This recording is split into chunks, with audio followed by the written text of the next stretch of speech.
There was this time, I was in my second standard. In our morning assembly, one of the activities used to be a general knowledge quiz session.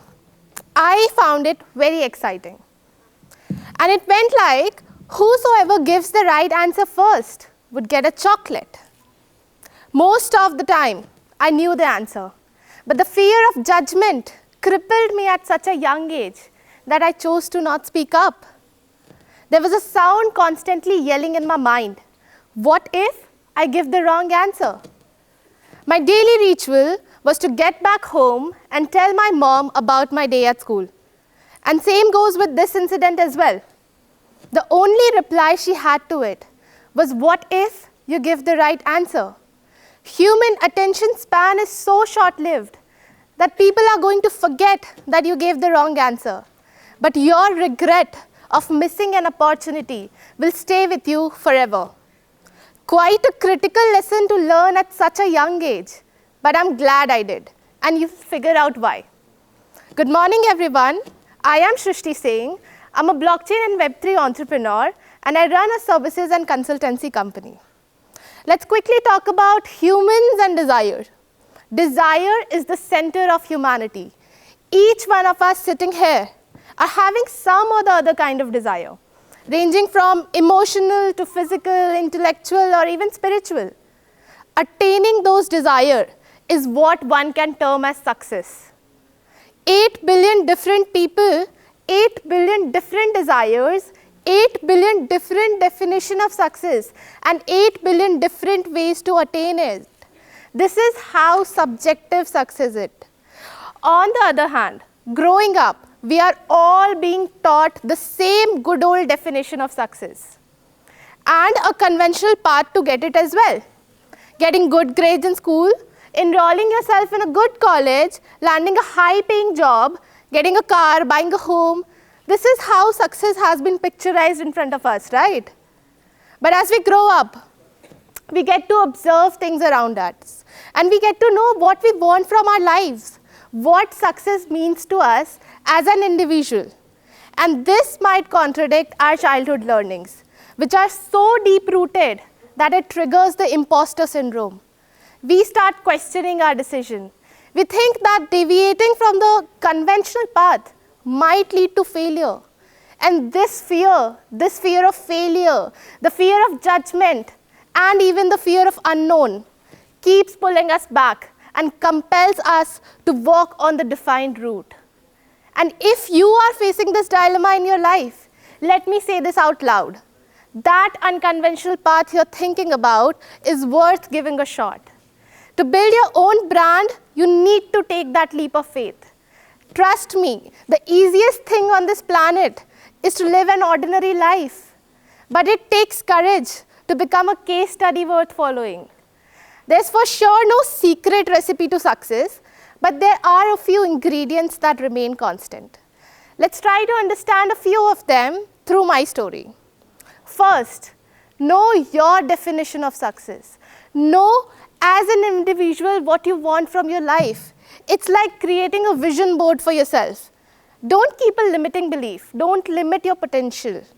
This could for sure change over the course of time and could take you days, weeks, months, or even years to jump on a concrete definition.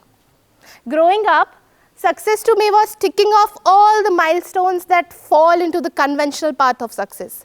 And I did that every single time until 12th standard. It was when the next milestone was standing right in front of me, which was to clear IIT JEE. And I could not. It was one of the lowest points in my life, shattering moment. I thought I had missed on my opportunity to be successful and have to live this ordinary life forever. But I thought this could not be the end of my story. So I decided maybe focusing on the next possible milestone, which was to land a job in an MNC, could fix that and cover the mess that I had created. So I got myself enrolled in an engineering college and started focusing on my studies. It was during this phase that I realized that everyone was literally doing the same thing. Working hard to become successful even without knowing what success means to them. I realized success to me was as straightforward as getting rich and famous. And there's a backstory to it as well. Rich because who doesn't want to be rich, right? I mean, jokes apart, I had decided it at a very young age that I want financial freedom and independence. And no one compelled me to do that, neither a person nor a situation. It's just who I am as a person. And famous because I belong from a tier 3 city in India, Singrauli, and how it happens in small towns that the probability of every other person knowing you is very high, which makes you believe that you're quite popular. But as and when you step out of that shell, you realize how small, the world isn't so small. So when I left my home for the first time to pursue my higher studies in Chandigarh, 2,000 kilometers away, I realized how ordinary my existence was. No one knew me, and that, bothered me a lot. So I decided to be famous. So now I knew becoming rich and famous would give me that sense of accomplishment. It was now time for point number 2, getting started. Getting started, something we all have heard more than 1 trillion times, and yet we fail to do so. This is because we focus on fulfillment rather than initiation. We wait for the perfect timing, the perfect resources to fall into place before we even get started. And as majority of people sitting here are college students, I would like to say it, college days are hands down the best time to get started. You have zero liabilities. As and when you are going to pass out, people are going to bombard you with a plethora of expectations. The fluidity in you allows you to mold yourself according to the situation and gives you the liberty to try and test things and even fail if required. So in my college days, when I decided to get started, I had no idea how am I going to do it. So I randomly started looking for how to get rich videos online. And there's a famous saying that goes like, you're the average of 5 people you spend time with. And one of them is the content that you consume online. It has a huge influence on you. So through the content, I got to know about various kinds of financial assets and how to trade and invest in it. Cryptocurrency was one of them. So nothing to boast about, but it's like my characteristic trait to get into the nitty-gritty of whatever I do. Reading more about cryptocurrency, I got to know about blockchain technology. The kind of principle it was promoting and the features it had, I found it very fascinating. Decentralizing the internet, which is shifting of power from a single entity to a distributed community. Smart contracts, which is like an intelligent piece of code, which makes sure that the agreement between 2 parties is being adhered no matter what. I saw a very lucrative opportunity in this domain and wanted to get into it very desperately. And there's a thing about opportunity. They're somewhere around us camouflaged. And when we lose it, we are left with regret. So if you identify an opportunity around you, never miss it. Point number 3, never miss an opportunity. I belong from a typical business background. And the only knowledge or understanding I had about computer science engineering was through my college friends and the readings that I did. So after knowing about blockchain technology, I went out to them to seek validation. If this career field worth giving a try. They were so busy practicing their data structures and algorithm and were quite skeptical about it, which made me question my decision. And I thought that this unconventional domain is a big risk for me. But this is when the morning assembly incident hit my mind. And I thought, what if it works out? So I decided to give it a shot. I randomly started applying for internships on LinkedIn. Unfortunately, got one as well. During my internship period, I got to know a lot about this technology. And the more I knew, the more inclined I got towards it. So after a while, I even landed a full-time job in the same company. But there was something still missing.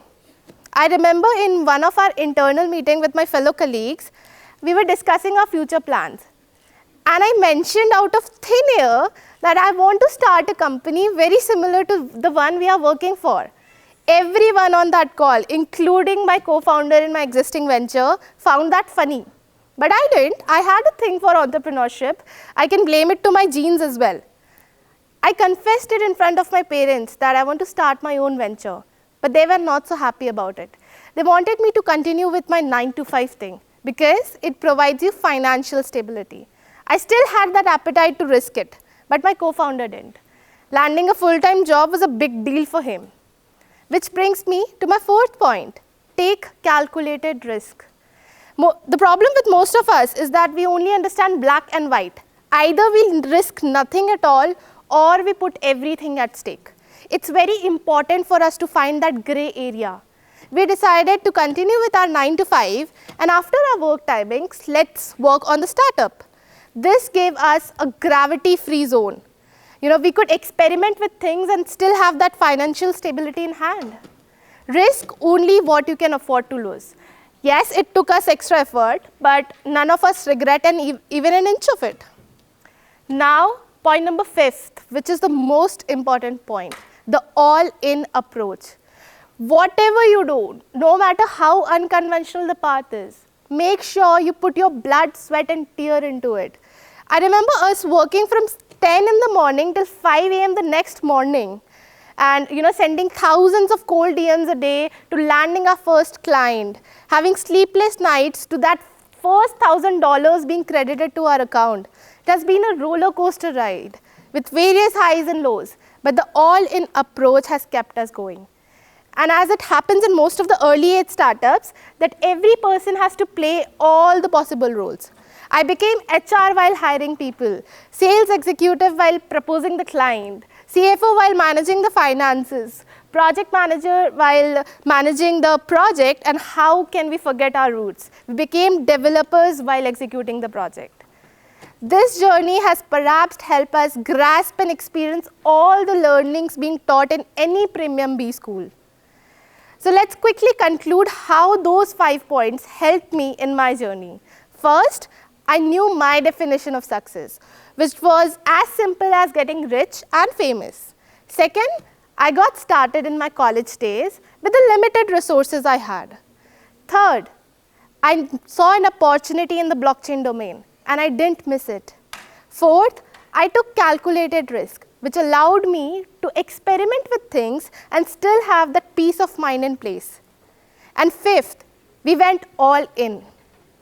This is not going to be easy. It was never meant to be easy, and that's what makes it, so valuable. There were times we felt like quitting. We had shed a lot of tears in this entire journey. But the people around me kept on reminding that these are the obstacles that make the success story more interesting. Empathizing with and serving clients across the globe, turning their $1 million idea into a reality, building products to bridge the gap in this industry, generating profit for, employment for 100+ people, and generating profit. All this gave me a sense of accomplishment. That opportunity, which I thought I would give a shot, is now my bread and butter. That allowed me to earn 10 times the annual CTC of any software developer working in an MNC in an year. I'd spoken at various events and premium institutes, and last but not the least, I'm giving my TED talk in front of you guys. If I can do this sitting in a tier 3 city with just my laptop, what's stopping you? This is your sign to build your own brand, no matter how unconventional the path is. Because what if it works out? Thank you.